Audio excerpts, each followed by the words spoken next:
Okay, got another video for you. What's this? This is quite possibly one of the best training tools you can ever use. Actually, I'm not going to say quite possibly. It is one of the best training tools you can ever use. This is every workout I've done from April 4th of 2011 to New Year's of 2017. So this is almost 7 years worth of workouts. Everything written down. The rest periods, the reps, the weights, the dates, the amount of time the workout took, all that, the warm-ups. You might think, why? What makes that such a great training tool? Because you can look back and see exactly what you did and understand why you did it and whether or not there was progress. You can look week to week, month to month, and in this case, year to year, and see what improved, what didn't improve. If you go through a period and you say, my bench, my squat, my deadlift, things are really going up, things are really getting better, and then later on you find things aren't going so great and you want to know why not, you can look back and see maybe you were doing different accessory exercises. Maybe you were doing squats, then front squats, then leg presses, leg extensions, whatever, and you found that accessory movement worked very well to help me improve my one arm in the squat. Doing standing overhead press helped me improve my bench. Maybe incline dumbbell presses were the way to go. You're trying something else later on, maybe that didn't work as well, go back to what worked. Rather than guessing or asking other people or buying some rando's program off the internet, you need to know what works for you. The best way for you to know what works for you is to keep track of your workouts. Now, you don't have to necessarily use a training journal. If you like to keep things on your phone, cool, completely understand. I like pen and paper. I like being able to flip back to a certain date and say, that's what I did then. On the phone, if you're using like a calendar app, maybe you have to search for it. Maybe it works for you, maybe it doesn't. Maybe you don't remember the date. But if you have the paper, you can look back and see there's where you can find it. If you know the month or you know the year, or you're like, what day did I bench 300 for the first time? You can find it in there. Now, if you're keeping track somewhere else or through one of these apps you can use on your phone, maybe they have it set up where you can search for the weight. I don't know. I don't do that. I like using my notebook. Currently in the gym, I have a very simple zip-up black notebook. Zips it open. Doesn't always sit flat, but I don't need it to. Got some notes that I'll keep in there. Got my pen in a little zipper pocket over here. I don't know why I'm showing you this. It's not like it's super magical. It's just a pen. And then for the training journal itself, this part a little more useful. I sat down about a decade ago, I guess, with Microsoft Word and created a very simple template page where I can write in the warm-up, the start time, stop time, all that, how many rests between that workout, how many rest days between the same workout. I write the exercise in there. I'll show you an example of that so you can understand it. You don't need to get this crafty. This was very simple and I enjoy doing it, and once it was done, it's done. But you can always just get a lined notebook and write everything down however you like. I like doing this because when I finish one workout, I can sit down and I can write the next week's workout. So I have in here, it's hard to see, I'll bring a little bit closer. I write down the exercise and you can see that there's some marks when I might have to change things. Write down the bench press, the weights I plan on using, make some lines under the rest column to separate the rest in between each set. I mean, you want to sit down with the Microsoft Excel or Microsoft Word or any freebie program that you can get to do word processing online on your phone or your tablet. You can make it however you want. You can put a little box for each one. You can get as crafty, as detailed as you'd like. I don't go in for an incredible amount of details. You can just keep track of, your reps, your sets, and your weights. I also recommend keeping track of the rest intervals because if you rest 3 minutes between sets this week and 5 minutes between sets next week, and you say, hey, I got an extra 2 reps on these sets, that could be because of the additional rest. And then you might decide, I always want to rest 5 minutes. If you have the time to do it, that's your call. I'm not going to tell you don't. It's your workout. You don't have to answer to anybody but yourself. But the usefulness of a training journal is immense.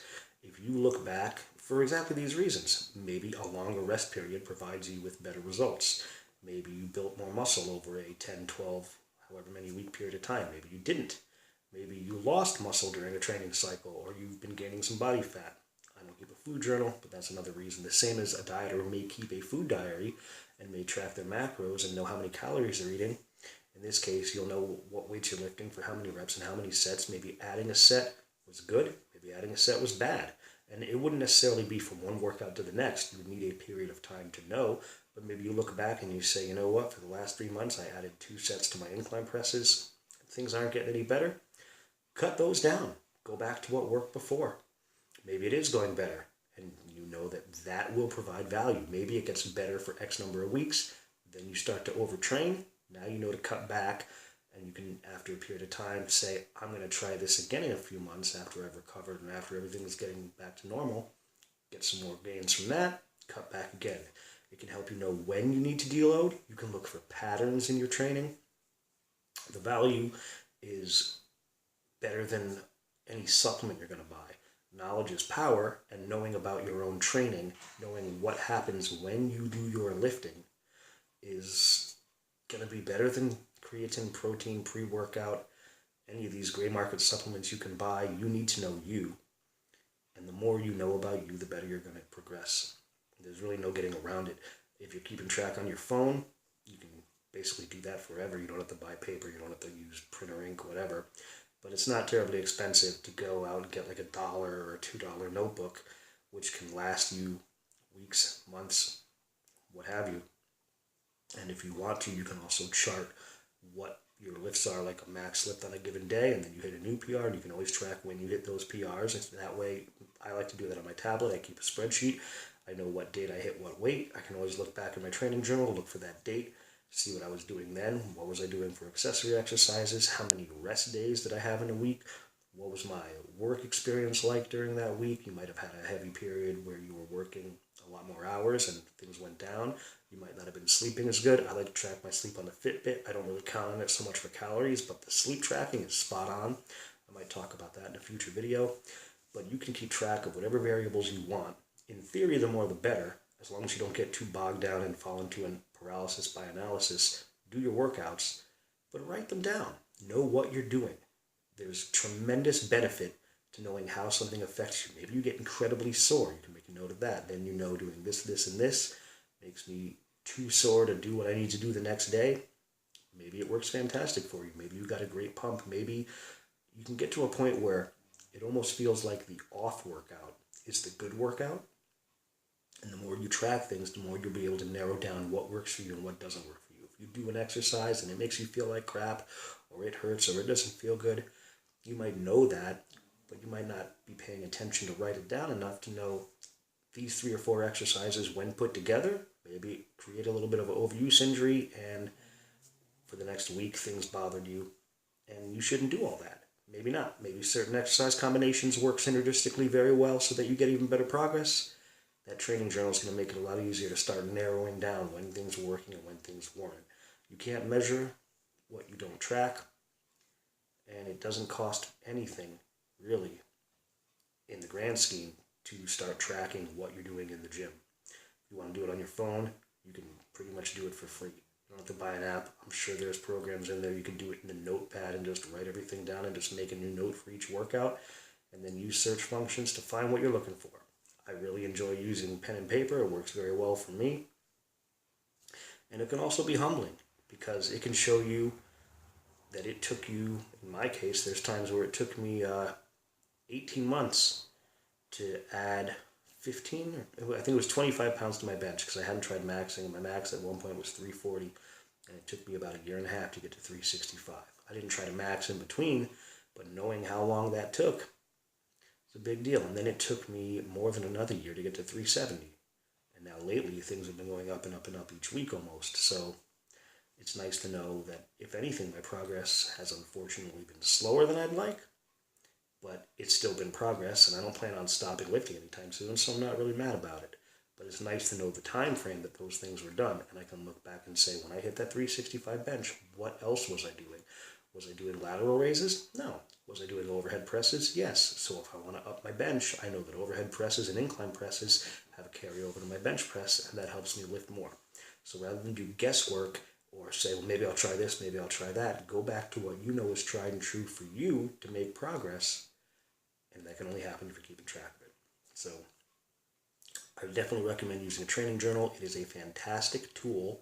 It's going to give you data that you otherwise don't have.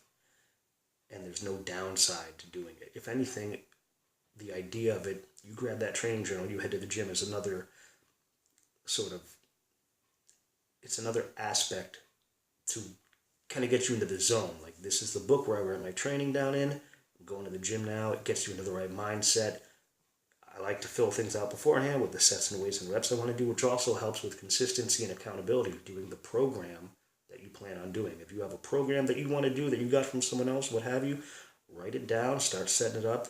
When I finished my chest and back workout tonight, came home, wrote down next week's workout already. It's part of my process, so it's all set to go in there next week. I'm not caught behind or getting ready to go to the gym and then I get there and it's all crap, I didn't write it down. It's already set, it's good to go. I have the next 2 workouts this week that I'm doing already set. When I finish a workout, I write down the next workout of that I'm doing for the following week. I'm never caught behind. I'm done thinking about it after that. I can relax, go on with all my other daily and lively stuff. Focus on work and my family. But the idea for the training journal, easy to do, barely any expense, and it will pay dividends in knowing what you need to do and where you need to go in the future. Well, I've seen people in the gym always benching 135 again and again and again and again, and I think I've seen some kid doing it for over a year. Now, maybe that's just what he wants to do. It's his workout, not mine. It's not my place to tell him he's doing anything wrong. But if you want to make progress, you need to know where you're at, and you need to plan to get there. And the training journal will help you create a plan and notice patterns to know when your plan's working and when your plan's not working. That way, it'll save you wasted time and wasted effort. So give that a shot. It doesn't cost you anything. The payoff is fantastic.